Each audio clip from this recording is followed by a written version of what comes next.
Hello, everyone, and welcome to this interview session. I am Aliya Bashir, and I'm excited to host this interview.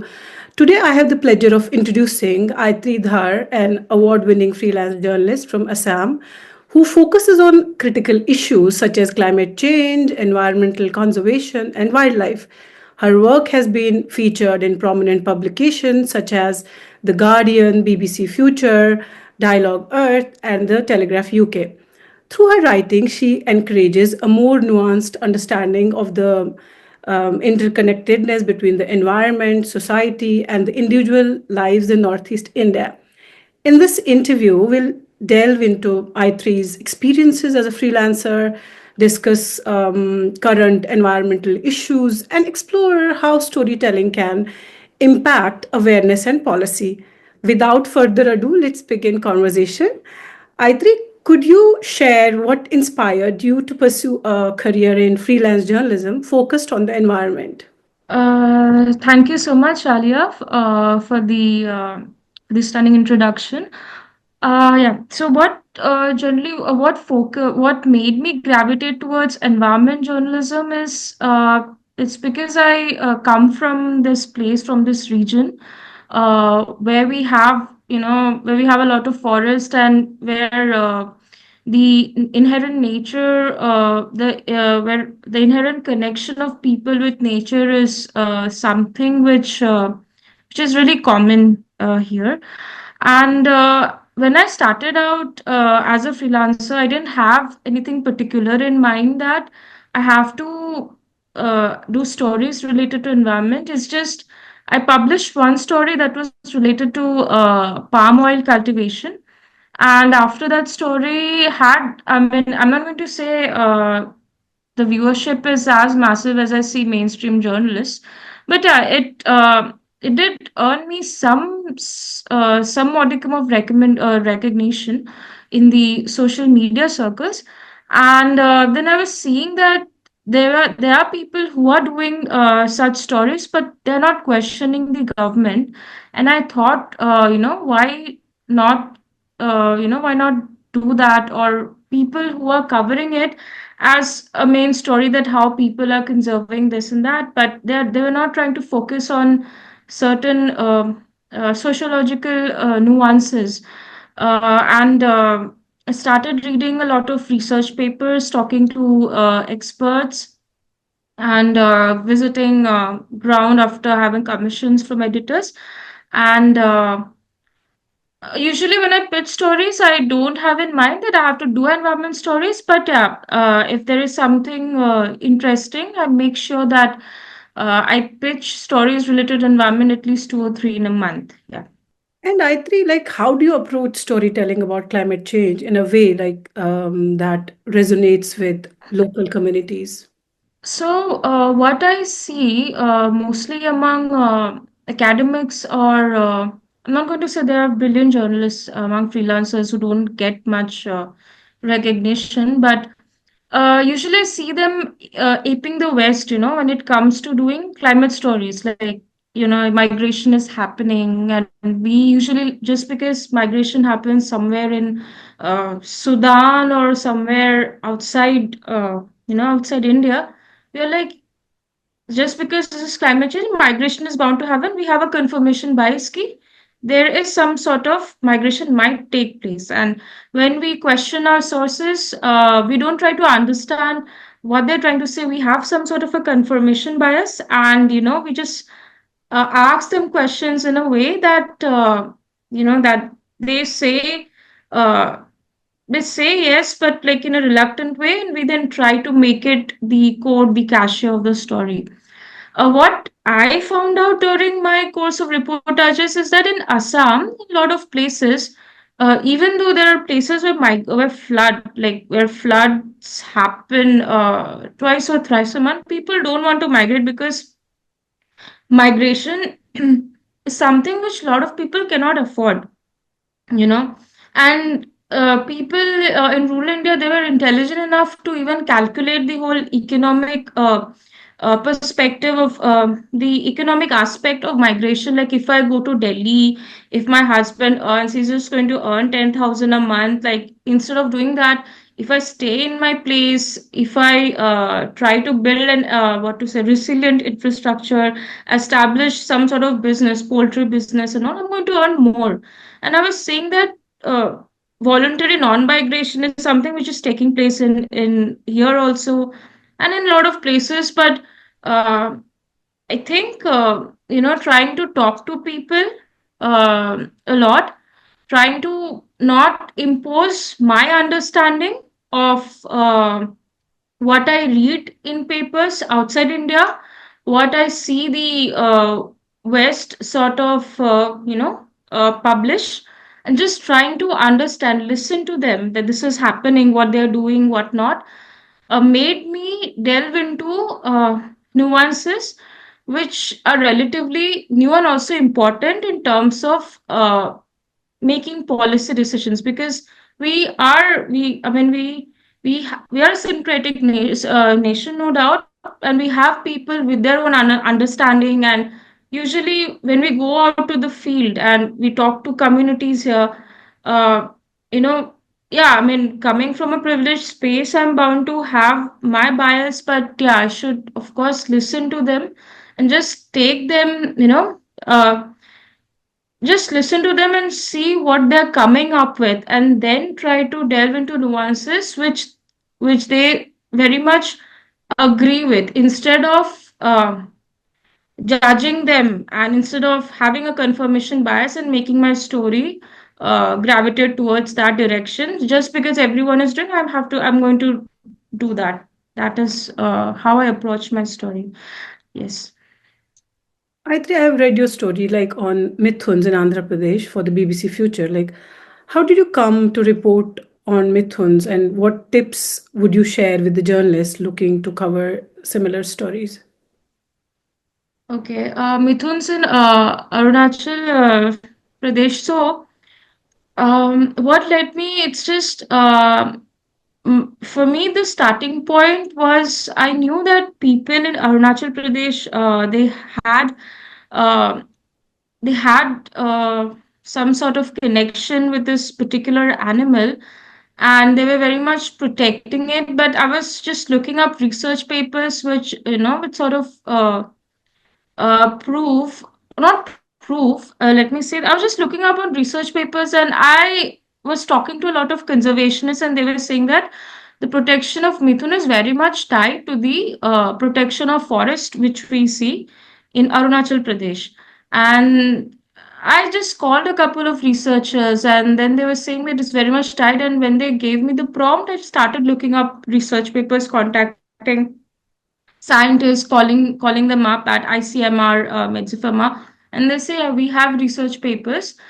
And then I tried. Then they had published one, two case studies before, and I just picked a case study, a research paper with adequate data that how protecting this species, which roams, which is a semi-wild species which keeps on roaming around the forest. And usually forest dweller communities, they very much know how animals are important to preserving and protecting the environment. And I just read a couple of papers, and I found out that the way mithun roams about the forest and it excretes and all, and it eats those particular plants, and it will excrete that, and that is how it's in a way protecting also the environment. I had found papers, and I just liked the, and I mean the connection, it sort of clicked with me, and I felt it's really important that indigenous people are doing that since centuries, and we have scientific evidences to support this. Why not pitch this story? And once it got commissioned, I went to the field and just started doing it. Yeah. And what would be the tips like that you think are essential for journalists who want to focus on similar environmental issues? I just have two, three tips. First of all is what I had already mentioned, that we read a lot of stories related to climate change. As journalists, we need to question whether it's just a change in weather, or it's actually climate change happening, not to just plunge yourself into the whole hype. I mean, we very much know climate change is happening, but I still see a lot of journalists just because 2 दिन से बारिश नहीं आया तो climate change हो गया and all that doing that. Secondly, we should try to respect, value the opinions of the people we meet in the field. Keep on talking to them. Try to listen to them, not impose our own understanding of what we have read through a lot of books or newspapers outside India. Just listen to them, ask them what's happening, just question, try to grab their nuances and then pitch stories which can be, and not to get scared of something. It's like what we read, let's say ki, there's a particular nuance which we read that has been covered in the west, and something which the villagers, 2 3 villagers saying, and it's something, it's very different. Not to go with a confirmation bias ki ye hoga hi nahi, to give them a chance, work on it, try to search data related to it, talk to a couple of researchers. Usually, when you go out on the ground, try to see if the story is very much related to a particular region. Usually, researchers who belong to that region will not have a bias. Like indigenous researchers से बात करो instead of some privileged upper caste person जिसने उस पे research लिखा है, and you'll find that what people who are living on the front lines of this climate change, what they have been doing is, it's maybe unsurprising to them, but it's something which is very important, and they should be given a chance. Like, we shouldn't judge them, we shouldn't go with our own biases, give them a chance, and uh, give their resilience a chance, and try to do stories from their perspective instead of having a confirmation bias and blindly aping the West. And thirdly is just read a lot of, talk to a lot of people, talk to villagers, keep on visiting the ground, and read a lot of research papers on LinkedIn. I see researchers, sociology, especially professors of sociology, even scientists. They publish a lot of research papers. This is what I usually do. I'll grab this research papers. If it's not accessible on public platforms, I'll mail them. Ki, I just want to read them, talk to people. Um, and come up with your new angles as well. These are something which will be not much covered, because, like, yeah, I mean, we usually follow the news cycle, but we don't see ki this scheme has been implemented a year ago. And this research papers usually will talk, they will have a couple of interviews, and we'll see that how a lot of nuances, they are sort of flagging a lot of nuances.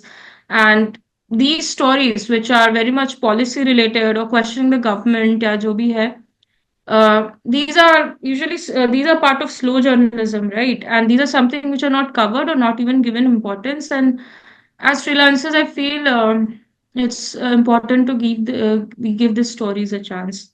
Do you think, in your opinion, like how can personal narratives from individuals, that the stories you're covering, like your stakeholders, your sources, affected by the environmental issues, influence policy changes? See, as a reporter, I believe in order to connect to our core audience, we need to start with a personal narrative. But at some point, we have to look at the bigger picture, question the system, question the government regarding their indifference to this particular, I don't know, to this particular action or whatever initiative. I mean, the concerns of the people, their indifference regarding the concerns of the people.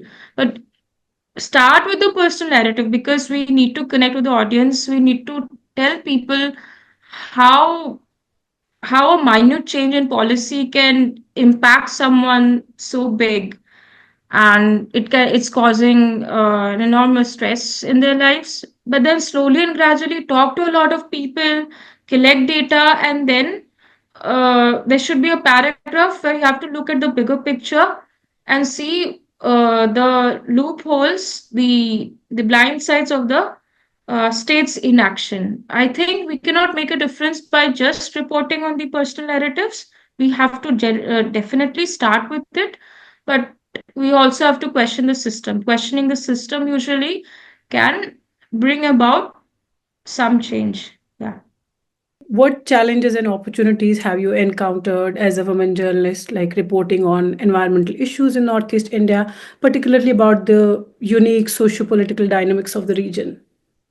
Challenges. Yeah, so there Opportunities. are certain, yeah, in certain areas which are not accessible, or very people who are, were staying in under what to say, under poverty. Usually, when we journalists, I mean, I'm not going to say it's a difficulty or it's a challenge, but usually they're not keen on trusting journalists, and which is again fair, because if you try to see from their perspective, they are very much right in their distrust. So um the challenge is, I mean, yeah, there are certain challenges, like, let's say if you're trying to do a story on mental health, right? And people in villages, they usually are not familiar with the concept.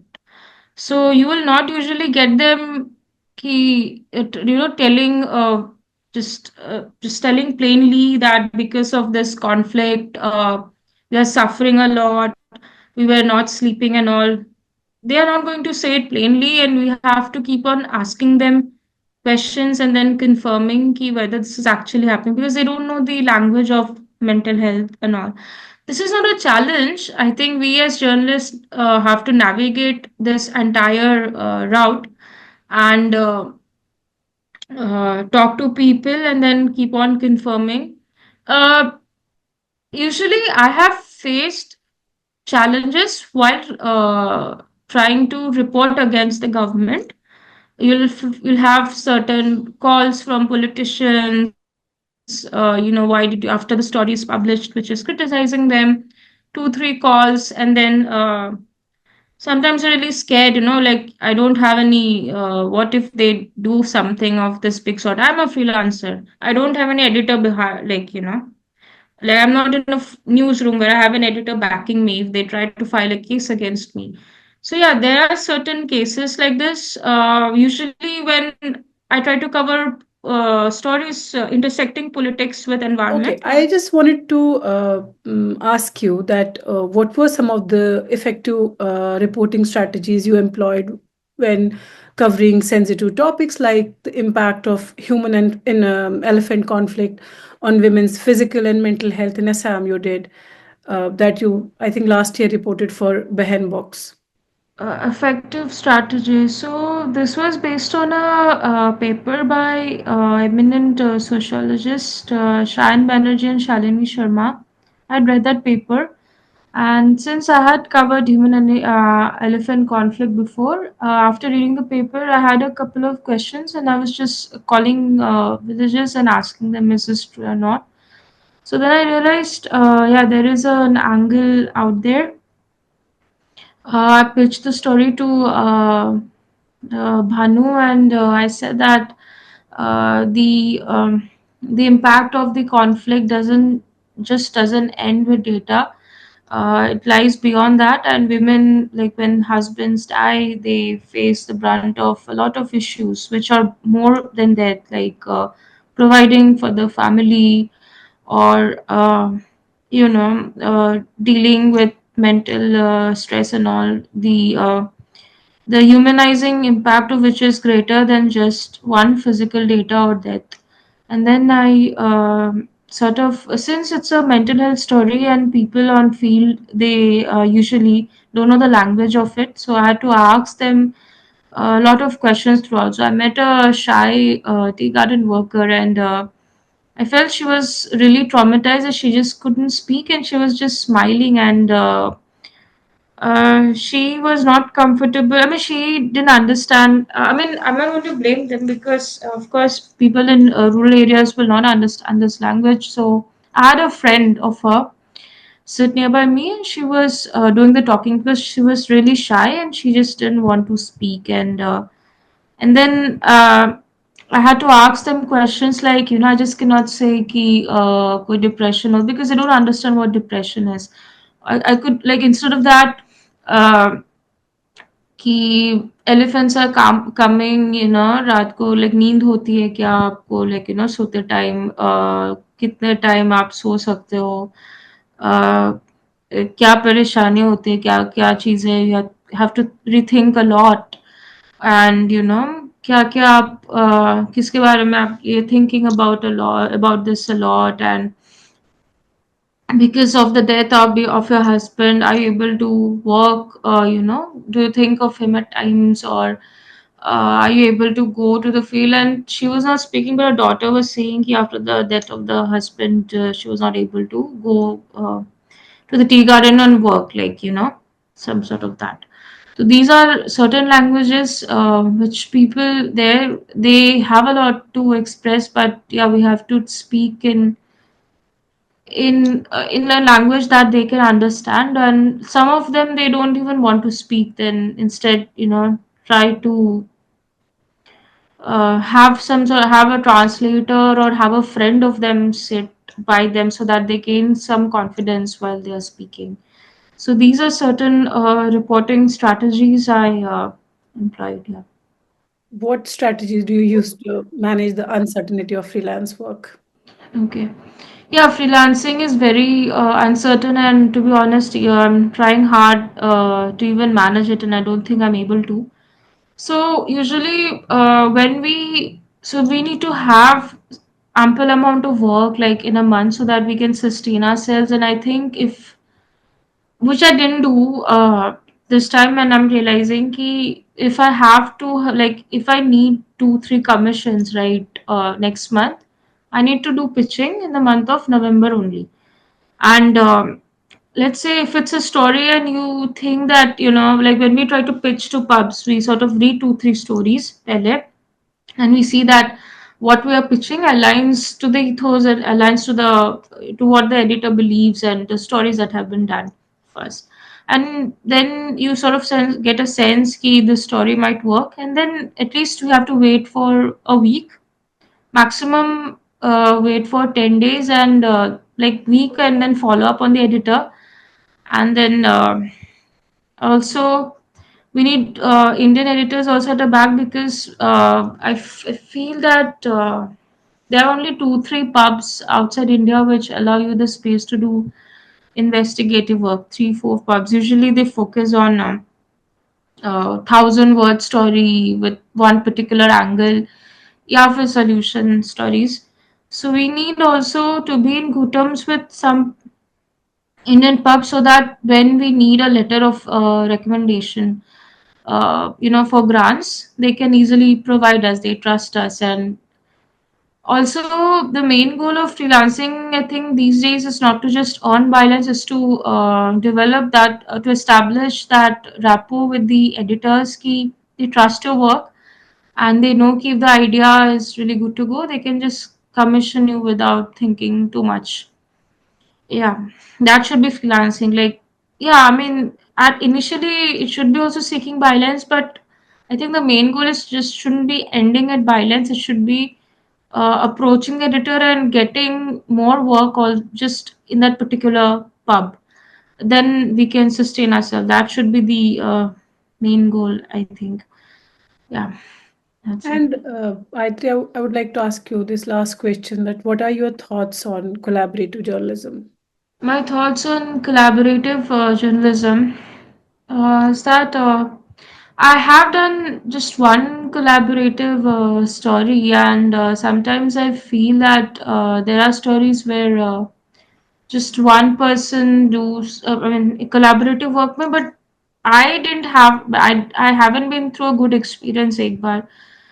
So I felt that I had to do most of the work, and I had to cover because either she had issues at home, या फिर yeah, she was not present most of the time, and that sort of can cause a rift. And ऊपर से, let's say if you have done some mistake, accidentally, जो भी है, then you get to hear from the other person who hasn't done the work, and those rifts might occur. So if you collaborate with someone, just collaborate with that person who can who can respect your boundaries during work, and you see that they are putting an equal input, like you are, and we divide the work equally, and then we are open to listening to each other's views, perspectives, and causes, and just give everyone a chance to, yeah, I mean, having a good partner is important also. It's like there are certain people, who will just leave you if issues arise, and you need to be wary also of those. Well, in collaborative work, if especially if there is a cross-border story, is very important. I think that needs to be very much done more. Thank you so much for your time. I really Yeah. appreciate it.